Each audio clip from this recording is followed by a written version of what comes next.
Och, Peter, to je strašné. Naše vnúčatka straší. Iná rodina. My máme tiež chorózu. Klaudia rovnako, Martin musí pracovať. Čo narobíš? Také sú choroby. Prídu, keď ich nečakáš. Ani nepotrebuješ. Tak to býva. Mám strašné výčitky.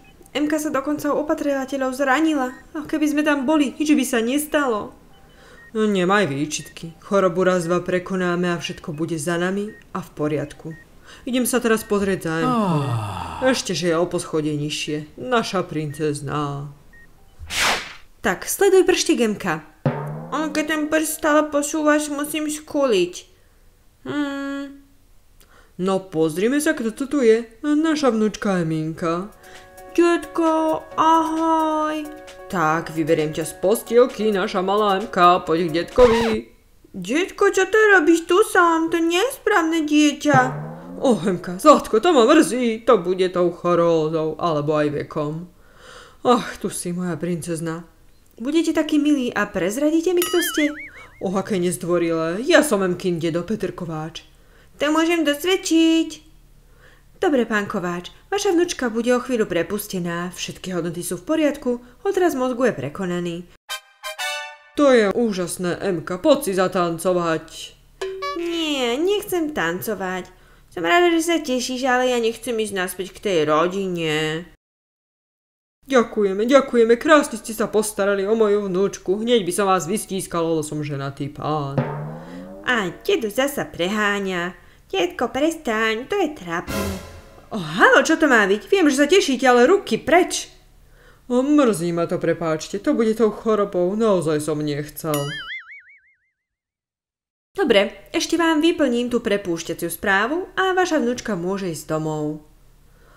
Emka, teším sa, že pôjdeš z nemocnice. Nemám rád nemocnice, dúfam, že aj my s babkou a mamou pôjdeme čím skôr domov. A kde je mama? Nevidela som ju tu. Detko, nevieš, kde je? Čo je to za otázka? Samozrejme viem, kde je. Je hore. Čo? A prečo mi nikto nepovedal? Chcem ísť za ňou. Ale samozrejme, na to tu predsa detko je. Vidíš, Emka, za touto fóliou je mama. Zatvorená je tam ako taká Barbie bábika. Moja malá Klaudia. Detko, môžeme ísť dovnútra?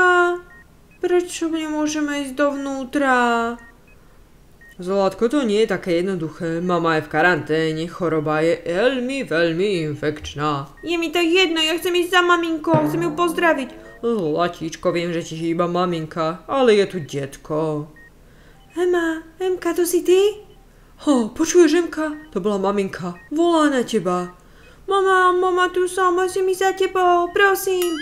Emka, to nie je dobrý nápad. Ostaň pri dedovi, nakazila by si sa. Detko, chcem ísť k mame. Kde je naša malá pacientka? Mala byť prepustená. Čo zmizla?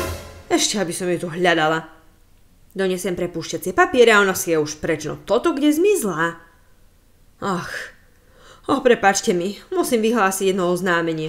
Hľadá sa Emma Vrabcová. Emma, dostal sa na príjem. Semka, počuješ to? Nemali sme odísť z izby. Poďme späť. A ako to vyzerá, Emka? Vyzdvihni ťa ocko? Áno, ocko ma vyzdvihne, keď ma prepustia. Tu som, pripravená na prepustenie. No a kde sú tvoji rodičia? Detko tu ostáva, babka tiež, mama je hore, ak to príde po teba? Dobrá otázka, príde môj ocko. Dobre, počkáme na tvojho ocka. Táto malá, budem rada, keď už bude prepustená. Tak a teraz idem k opatrovníckej rodine, lebo ju mám tak veľmi rada. No to je samozrejme hlúposť, to nespravím. Idem rýchlo za mamou, zdá sa, že ma tu neobjavili. Ten písací stôl je dobrá skrýša. Taký potrebujem aj v izbe, u seba doma. No, budem sa tváriť, ako by som tu ani nebola. No, čo robia s tamtým? No, stavila by som sa, že tadiaľ to práve prešla Emma Vrabcová. Asi sa mi to zdá, veď ona už odišla. Ležte pokojne, upokojte sa, chcem vás len popočúvať. Tak, kde to bola tá mama? Nepamätám si cestu. Emma, čo ty tu robíš? Nebodaj si chorá? Nie, ja som len spadla na hlavu a to je jedno. Dávid, nemôžeš ma vidieť? A počuj, nevieš, či tu majú nožnice? Netuším, ale pozrel by som sa možno do lekárskeho kufríka. No, Dick David. A ak by sa na mňa niekto pýtal, nevidel si ma. Bingo, David mal pravdu. Tu sú. S nimi si spravím cestičku k mame. Presne. Tak. Áno, o chvíľočku som dnu. Detko povedal, že je to ako s barbinami. Ach, čo je toto? Moje uši v tomto veku, čo tu horí? Aj. Zdá sa, že sa niekto vlámal do karantény. Musím vypnúť ten alarm. Čo sa deje, Silvia? Mohla by si ísť hore a skontrolovať, čo sa tam deje hore v karanténe? Mama.